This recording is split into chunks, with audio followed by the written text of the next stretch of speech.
Have you ever walked into an antique shop, or perhaps an old family home, and seen one of them? I am talking about those magnificent, sprawling plants that seem to pour out of their pots like a green waterfall. They are heavy, thick, and ancient. Some of them are 50, 60, even 100 years old. They are passed down from mother to daughter, from grandmother to grandchild, like a living heirloom. And at this specific time of year, when the wind outside is stripping the last leaves from the maples, and the sky has turned that steel-gray color of November, these ancient plants do something miraculous. They explode. They cover themselves in hundreds of blooms. Neon pinks, deep royal reds, snowy whites.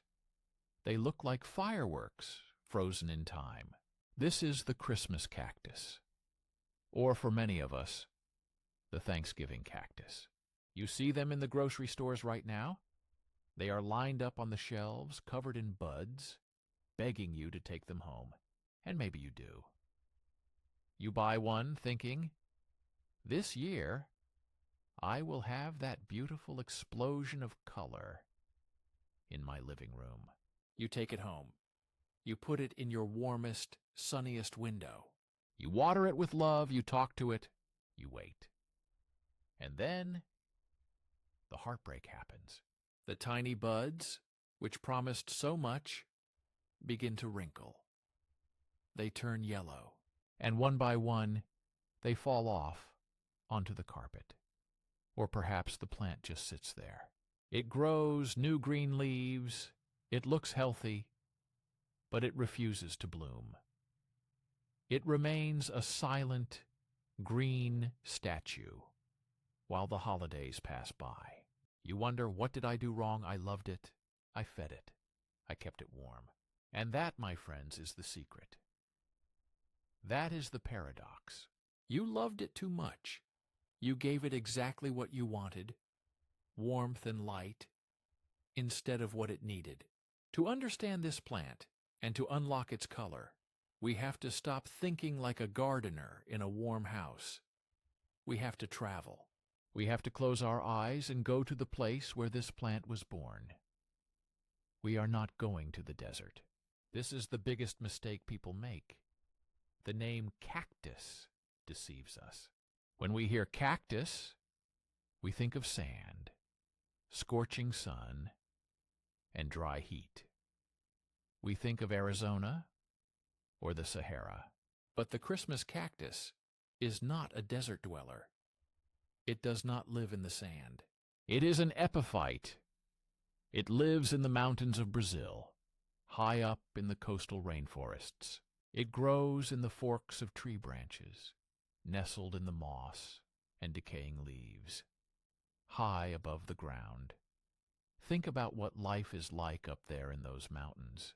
It is not scorching hot. In fact, it is misty, and crucially, as the seasons change, the nights get long. The air gets cool. The temperature drops significantly when the sun goes down. This plant does not bloom because it is happy and comfortable. It blooms because it senses a shift. It blooms because the air has turned cold and the nights have turned dark. It receives a signal from nature that says, winter is coming. It is time to reproduce. It is time to make flowers. When we bring them into our modern homes, we confuse them. Our homes are 72 degrees all year round. We have artificial lights on until midnight. The plant thinks it is eternal summer. It thinks there is no need to flower. It just keeps growing leaves, waiting for a winter that never comes. If you want your cactus to bloom for the holidays, you have to become the mountain. You have to give it the cold shock. It sounds harsh, doesn't it? But it is the kindest thing you can do. Today, I want to teach you the 3 gentle secrets, the 3 signals that will wake your cactus up and cover it in blooms. Secret number 1, the gift of darkness. This is the most important rule, and the one we break most often. The Christmas cactus is what botanists call a short-day plant, but I prefer to call it a long-night plant. It measures the darkness. It counts the hours. In order to set flower buds, this plant needs between 12 and 14 hours of absolute, uninterrupted darkness every single night for at least 6 weeks. Think about your living room. You watch TV until 10 p.m.? Maybe you read a book with a lamp on. Maybe a street light shines through the sheer curtains. Even that little bit of light is enough to confuse the plant. It resets the clock. It tells the plant, stay awake, keep growing leaves. So, here is what you must do, and it costs you nothing. Find a room in your house that you don't use at night. Maybe a guest bedroom, maybe a home office, or even a closet. Every evening, around 5 or 6 p.m., when the sun goes down outside, your plant must go into the dark. If you cannot move the plant because it is too big, you must cover it. I knew a woman, a wonderful gardener named Eleanor, who had a massive cactus that bloomed every year. I asked her for her secret. She smiled and pulled a lightweight dark cloth out of a drawer. Every evening before I make dinner, she told me, I tuck him in. She threw the cloth over the plant like a blanket, and every morning when she made her coffee, she took it off. It was a ritual, a daily rhythm. She was mimicking the long nights of the Brazilian winter. If you do this, if you give it 13 hours of darkness every night, you are flipping a genetic switch deep inside the plant. You are telling it, the season has changed. And within 3 to 4 weeks, if you look closely at the tips of the jagged green leaves, you will see tiny, pinhead-sized bumps appearing. Those are the buds. That is the promise. Secret number 2, the cold shoulder. The second signal is temperature. We love our homes to be cozy. We crank up the thermostat in November. But your cactus hates dry, stifling heat. Remember the mountain air? It is crisp. It is fresh. For the flower buds to set, this plant prefers temperatures between 50 and 60 degrees Fahrenheit, 10 to 15 degrees Celsius. If it sits next to a radiator, or near a heat vent, or on top of the fireplace mantle, it will suffer. The buds will dry out and fall off before they even open. This is called bud drop, and it is the saddest sight in indoor gardening. So, where do we put it? Look for the coolest spot in your house. Maybe it is right next to a glass window, but not touching the freezing glass. Maybe it is a sunroom that isn't fully heated. Maybe it is a basement window. Maybe it is just a bedroom where you keep the door closed and the heat vent shut. You don't need to freeze it. It is a tropical plant after all. Frost will kill it. But it needs that chill. It needs to feel the difference between day and night. If you can give it cool nights and bright days, you are replicating its natural habitat perfectly. You will see the leaves become firmer. They might even turn a slightly reddish color at the edges. Do not panic. That is a suntan. That shows the plant is hardening off, gathering strength to push out flowers. Secret number 3, the dry spell. And finally, we must talk about water. In November, our instinct is to nurture. We see the soil looking dry, and we pour water. We drown it with love. But in nature, the blooming season often follows a drier period. If you keep the soil soggy, the plant will rot. Remember, it grows in trees. Its roots are used to air. They are used to the rain washing over them and then drying out quickly. They are not used to sitting in a swamp. So, during this pre-bloom period, late October and November, hold back the watering can. Let the top inch or two of the soil dry out completely. Lift the pot. Does it feel light? Good. Wait another day.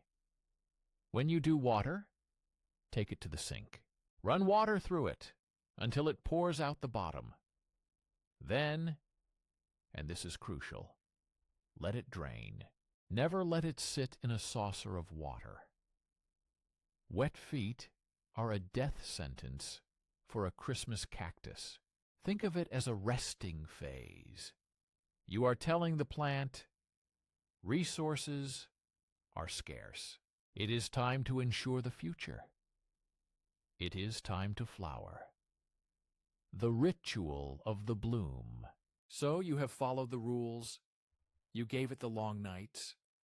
You gave it the cool air. You watered it sparingly. And then, one morning in mid-November, you see it, a tiny splash of fuchsia pink on the tip of a green leaf. A bud. The joy of that moment is indescribable. It feels like a secret you share with the plant. You understood its language, and it answered you. But now, I must give you a warning. A very serious warning. Do not move it. When the buds are forming, they are incredibly fragile. The plant has oriented those buds toward the light source. If you pick up the pot and turn it around to see the other side, or if you move it to a different room to show it off, the buds will twist to try and find the light again. The stress of that twisting will cause them to drop off. It is tragic to do all that work and lose the blooms at the last second. Once you see buds, treat the plant like a sleeping baby. Leave it alone. Let it stay exactly where it is. Keep the soil lightly moist. Don't let it go bone dry now that it's flowering. But do not disturb its position. Let it open in its own time. The beauty of the reward. When the flowers finally open, usually right around Thanksgiving or early December, it is a spectacle that puts every other houseplant to shame. The flowers are complex. They look like birds in flight. They look like tiered lanterns. They are exotic and delicate. Yet the plant itself is so tough. It brings color into your home at the exact moment when the world outside has gone to sleep. And there is a deeper lesson here, a lesson for us, the golden seniors. We live in a culture that is obsessed with eternal youth, eternal summer, constant comfort. We are told that we should always be energetic, always be on, always be in the light. But the Christmas cactus teaches us the value of the dormant season. It teaches us that you cannot bloom all the time. It teaches us that the darker, cooler, quieter times of our lives are not wasted. They are necessary. It is in the quiet, in the long nights, that the energy is gathered. It is in the resting phase that the buds are formed. If we never rested, if we never experienced the cold, we would never have the strength to bloom when the time is right. Maybe you feel like you are in a winter season right now. Maybe you feel a little older, a little slower, a little less visible than you used to be. That is okay. You are just gathering your strength. You are setting your buds. So, look at your Christmas cactus with new eyes. Do not be angry at it for not blooming yet. It is just waiting for you to give it the signal. Tonight, before you go to bed, go to your plant, turn off the light, close the door, give it the gift of rest. Give it the darkness it craves. And in a few weeks, when the snow is falling and the wind is howling, you will walk into that room and be greeted by a blaze of color. A reminder that life, beauty, and resilience are always there.